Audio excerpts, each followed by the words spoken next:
موت سے پہلے فرشتے آ جاتے ہیں. چاہے تم اچھے آدمی ہو, بیٹھے ہوئے ہو, تم کو بھی اگر موت آنی ہے تو تم پہلے فرشتوں کو دیکھنے لگ جاؤ گے, لیکن بتا نہیں سکتے کسی کو. موت سے تھوڑی دیر پہلے فرشتے قریب آ جاتے ہیں. پہلے جماعت فرشتوں کی آتی ہے, پھر ملک الموت آتے ہیں. ملک الموت ان فرشتوں کے بیچ آتے ہیں. جیسے ہی یہ مرنے والا آدمی ملک الموت کو دیکھ لیتا ہے, پھر اس کے جسم میں کپ کپی تاری ہو جاتی ہے. اور ایسی کپ کپی تاری ہوتی ہے کہ کبھی پیشاب نکل جاتا ہے, کبھی پخانہ نکل جاتا ہے. اکثر دیکھنا مرنے والوں کی نجاست نکل جاتی ہے. ملک الموت کو وہ بہت قریب سے دیکھتا ہے, اور ان کی دو شکلیں ہیں. ایک بہت بھیانک شکل ہے, اس کو دیکھنا ہی عذاب ہے, اور ایک بہت خوبصورت شکل ہے, ان کو دیکھنا ہی رحمت ہے. وہ نیک بندوں کی روح نکالنے کے لیے جب جاتے ہیں تو خوبصورت شکل میں جاتے ہیں, اور جب گنہگاروں کی روح نکالنے جاتے ہیں تو بھیانک شکل میں جاتے ہیں. اور ان کو دیکھتے ہی مرنے والے کا جسم پیلا پڑ جاتا ہے, پیشانی اکھڑ جاتی, آنکھیں پھٹی رہ جاتی, اور پھر خرخرا آنے لگ جاتا ہے, یعنی خرخر کی آواز تیز ہو جاتی ہے.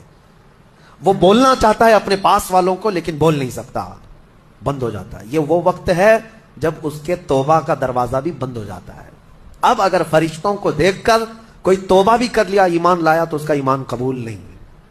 اس وقت سے پہلے پہلے تک جو بھی ایمان لایا یا توبہ کیا, اس کی توبہ قبول ہے. لیکن موت کا خرخرا آ گیا اور فرشتوں کو دیکھ لیا, اس کے بعد بہت سارے کافر بھی پکاریں گے کہ ہم ایمان لاتے ہیں اللہ پر, نہیں, اب ایمان قبول نہیں ہوگا. موت اتنی آسانی سے نہیں آتی, اس کا پروسیس ہے. فرشتے آتے ہیں, ملک الموت آتے ہیں, پھر اس کے بعد اس کو گھور کر دیکھتے ہیں, پھر اس کو چت لٹا دیا جاتا ہے, یا جس حالت میں بھی ہے وہ گر جاتا ہے. کھڑا ہے تو گرتا ہے, بیٹھا ہے تو گرتا ہے, موت آنے سے پہلے لڑک جاتا ہے. یہ ضروری بھی نہیں ہے کہ آج میں اپنے آپ کو سنبھال کر بیٹھا ہوں, اگر میری موت آنی ہے اسی کرسی سے گر جاؤں, اسی جگہ سے ہم گر جائیں. اور اس کے بعد ملک الموت روح کھینچنا شروع کرتے ہیں, پیروں کے ناخنوں سے لے کر, ہاتھوں کے ناخنوں سے لے کر, اس کے جسم کے ہر حصے سے لے کر ناک تک کھینچتے ہوئے لاتے ہیں. اور اس کے بعد جب پوری روح نکل جاتی ہے, وہ لے کر کے چلتے رہتے ہیں, اور مردہ ان کو جاتے ہوئے دیکھتا رہتا ہے. آنکھیں سب سے لاسٹ میں کھلی رہتی, کسی بھی مرنے والے کی آنکھیں بند نہیں رہتی, کھلی رہتی, وہ دیکھتا رہتا ہے. اسی لیے حدیث پاک میں ہے, جب کسی کی روح نکل جائے تو سب سے پہلے تم اس کی آنکھیں بند کر دو. ہمیں بند کرنا ہوتا ہے, اور اس کے بعد منہ بھی کھلا رہ جاتا ہے, منہ اوپن رہ جاتا ہے. فرمایا گیا منہ کو دبا کر بند کر دو.